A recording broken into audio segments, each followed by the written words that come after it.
از بزرگی پرسیدند اگر فرصت داشتی فرزندت را دوباره بزرگ کنی چه کارهایی میکردی؟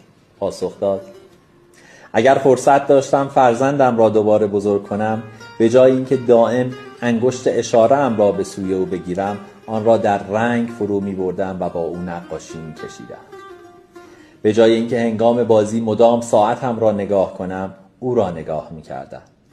بیشتر با او دوچرخه سواری می کردم و بادبادک‌های بیشتری را با او به هوا می فرستادم. از جدی بازی کردن دست بر می داشتم و بازی را جدی می گرفتم.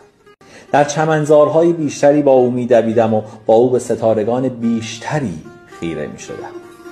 به جای اینکه به او سخت بگیرم، سخت در آغوشش می گرفتم. اول عزت نفسش را می ساختم، بعد خانه‌اش را. کمتر درباره عشق به قدرت با او حرف می زدم و بیشتر درباره قدرت عشق.